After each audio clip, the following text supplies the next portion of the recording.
បាទសូមគោរពជំរាបសួរលោកគ្រូអ្នកគ្រូសិស្សានុសិស្សព្រមទាំងបងប្អូនទាំងអស់គ្នាបាទនៅក្នុងថ្ងៃនេះខ្ញុំបានត្រឡប់មកជួបលោកគ្រូអ្នកគ្រូសិស្សានុសិស្សព្រមទាំងបងប្អូនទាំងអស់គ្នាជាថ្មីម្ដងទៀតហើយនៅក្នុង Channel អ៊ុតឡាក់តិចនីខលបាទតើសុខសប្បាយជាទេបាទហើយនៅក្នុងថ្ងៃនេះខ្ញុំនឹងលើកយកចំណេះដឹងថ្មីមួយទៀតនៅក្នុងកម្មវិធី Telegram គឺមូលហេតុ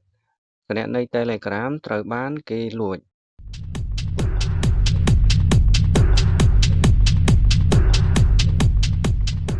បាទហើយតើមូលហេតុអ្វីបានជាគណនី Telegram យើងត្រូវបានគេលួច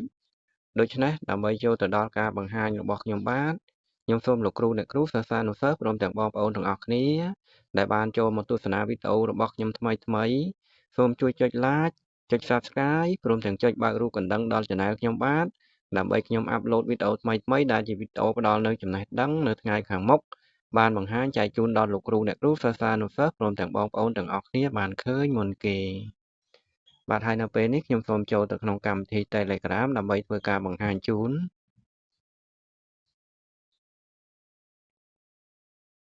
បាទហើយនៅក្នុងការប្រើប្រាស់កម្មវិធី Telegram រៀងរាល់ថ្ងៃគឺមានការទំនាក់ទំនងចូលមកគណនី Telegram របស់យើងជាច្រើនបាទហើយនៅក្នុង Telegram នេះខ្ញុំនឹងលើកយកនៅសារមួយដែលគេបានឆាតចូលមកនៅក្នុងគណនី Telegram របស់ខ្ញុំហើយសារនេះគឺជាសារคล้ายៗដែលបន្លំខ្លួនធ្វើជាក្រុមហ៊ុន Telegram ហើយបានធ្វើការផ្ញើមកឲ្យខ្ញុំបាទហើយខ្ញុំសូមចូលទៅខាងក្នុងគឺសារនេះបានសរសេរមកប្រាប់ខ្ញុំថាការរំលឹកសំខាន់ដើម្បីធានាថាគណនីរបស់អ្នកមិនត្រូវបានបាត់បង់សូមបំពេញការផ្ទៀងផ្ទាត់លេខទូរស័ព្ទចល័តក្នុងរយៈពេល24ម៉ោងបាទហើយដោយសារនេះគឺធ្វើការបន្លំធ្វើជាក្រុមហ៊ុន Telegram ហើយឲ្យយើងធ្វើការចុច link នេះចូលទៅខាងក្នុងគឺយើងនឹងទៅដល់ក្នុង website របស់ក្រុមដែលចង់ធ្វើការលួចគណនី Telegram របស់យើងគឺគាត់ឲ្យយើងបំពេញនៅលេខទូរស័ព្ទនិងលេខកូដដែលក្រុមហ៊ុន Telegram បានធ្វើការផ្ញើចូលមកនៅក្នុងគណនីរបស់យើងផ្ទាល់ប្រសិនជាយើងធ្វើការបំពេញលេខកូដនោះគឺគេនឹងអាចលួចចូលមកប្រើប្រាស់ក្នុងគណនី Telegram របស់យើងបានហើយនៅពេលនោះគឺគេអាចយកគណនី Telegram របស់យើងយកទៅប្រើប្រាស់ក្នុងប្រការណាមួយដែលមិនត្រឹមត្រូវបានហើយយើងចង់ធ្វើការដោះស្រាយវិញគឺយើងអាចចូលមកខាងក្នុងគណនី Telegram របស់យើងគឺយើងអាចឃើញនៅឈ្មោះរបស់ឧបករណ៍ដែលបានចូលមកប្រើប្រាស់ក្នុងគណនីរបស់យើងបាទហើយខ្ញុំសូមធ្វើការបង្ហាញហើយខ្ញុំសូមចេញមកខាងក្រៅវិញបន្ទាប់មកខ្ញុំចូលទៅកន្លែងសញ្ញាត្រី3នេះបាទហើយខ្ញុំបានធ្វើការដាក់នៅក្នុងគណនី Telegram របស់ខ្ញុំនេះជាអក្សរខ្មែរដើម្បីស្រួលមើលបា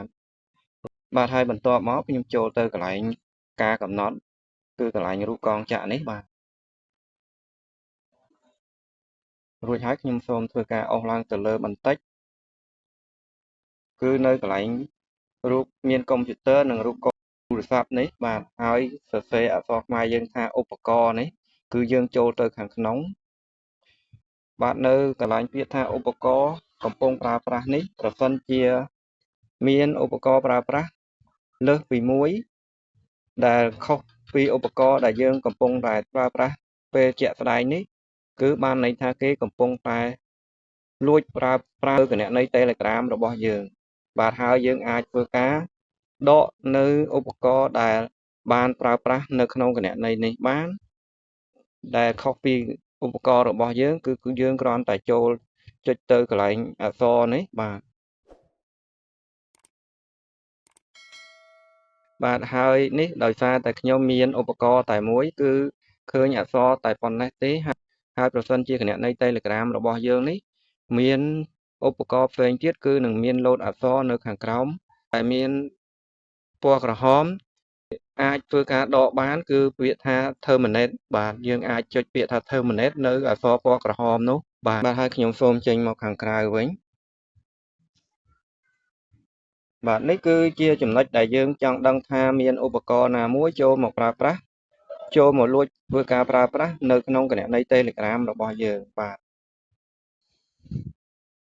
ទហើយបន្ទាប់ពីយើងធ្វើការដកនៅឧបករណ៍ដែលបានចូលមកលួចប្រើប្រាស់នៅក្នុងគណនី Telegram របស់យើងនេះបានរួចរាល់ហើយគឺយើងអាចធ្វើការចូលទៅកំណត់នៅមុខងារសុវត្ថិភាពនៅក្នុងគណនី Telegram របស់យើងចំនួន2ចំណុចទៀតដើម្បីឲ្យមានសុវត្ថិភាពខ្ពស់ជាងនេះបន្ទៀតបាទហើយខ្ញុំសូមចេញមកខាងក្រៅបាទរួចហើយខ្ញុំចូលទៅកន្លែងរូបសោពណ៌ប្រផេះដែលមានអក្សរសរសេរថាឯកជនភាពនិងសុវត្ថិភាពនេះបាទគឺយើងចូលទៅខាងក្នុងហើយយើងចូលទៅចំណុចទី1គឺកន្លែងពាក្យថាការផ្ទៀងផ្ទាត់ជំហានទី2នេះគឺលោកគ្រូអ្នកគ្រូសិស្សានុសិស្សព្រមទាំងបងប្អូនទាំងអស់គ្នាធ្វើការបើកដំណើរការនៅលេខសម្ងាត់សោជំហានទី2នេះបាទហើយនៅក្នុងការបង្កើតនៅលេខសម្ងាត់នៅក្នុងសោជំហានទី2នេះគឺខ្ញុំបានធ្វើវីដេអូបង្ហាញរួចហើយបាទហើយបន្ទាប់មកខាងក្រោមទៀតគឺយើងត្រូវតែចូលទៅបើកនៅមុខងារនេះមួយទៀតគឺមុខងារឈ្មោះថា Passkey នេះបាទហើយខ្ញុំសូមធ្វើការចូលទៅខាងក្នុងបាទបន្ទាប់មកទៀតគឺយើងចុចនៅកន្លែងពាក្យថា Create Passkey នេះបាទនេះគឺជាមុខងារថ្មីដែលក្រុមហ៊ុន Telegram បានធ្វើការអាប់ដេតដើម្បីឲ្យយើងធ្វើការចាក់សោបង្កើតនៅលេខសម្ងាត់នៅពេលដែលចូលគណនីរបស់យើងគឺយើងអាចធ្វើការភ្ជាប់ជាមួយនឹង Gmail របស់យើងបាទហើយខ្ញុំសូមធ្វើការភ្ជាប់ជាមួយ Gmail របស់ខ្ញុំបាទដល់ខ្ញុំចុចពាក្យថាបន្តនេះបន្តិចទៀតក្រុមហ៊ុន Telegram នឹងធ្វើឲ្យយើងធ្វើការវាយនៅលេខកូដដែលយើងបានចាក់សោនៅក្នុងអេក្រង់ទូរស័ព្ទរបស់យើងបាទរួចហើយខ្ញុំចុចបន្តបាទនេះគឺខ្ញុំបានធ្វើការបង្កើតនៅសោទី2នេះបានរួចហើយបាទហើយខ្ញុំសូមចេញមកខាងក្រៅដើម្បីបង្ហាញបាទនេះគឺកន្លែងពាក្យថា Passkey នេះគឺខ្ញុំបានធ្វើការដាក់នៅសោសុវត្ថិភាពមួយគឺយើងបានធ្វើការបើកហើយគឺបន្ទាប់ពីយើងធ្វើការបើកនៅមុខងារសុវត្ថិភាពចំនួន2នេះគឺខាងលើបន្ទាប់មកខាងក្រោមនេះគឺនឹងមានសុវត្ថិភាពខ្ពស់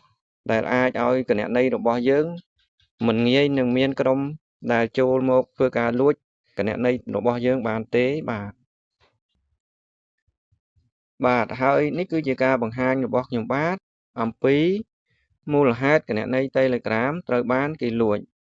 បាទហើយប្រសិនជាលោកគ្រូអ្នកគ្រូសិស្សានុសិស្សព្រមទាំងបងប្អូនទាំងអស់គ្នានៅមានចម្ងល់នៅក្នុងការបង្ហាញរបស់ខ្ញុំបាទខ្ញុំសូមលោកគ្រូអ្នកគ្រូសិស្សានុសិស្សព្រមទាំងបងប្អូនទាំងអស់គ្នាធ្វើការខមមិននៅខាងក្រោមវីដេអូរបស់ខ្ញុំបាទ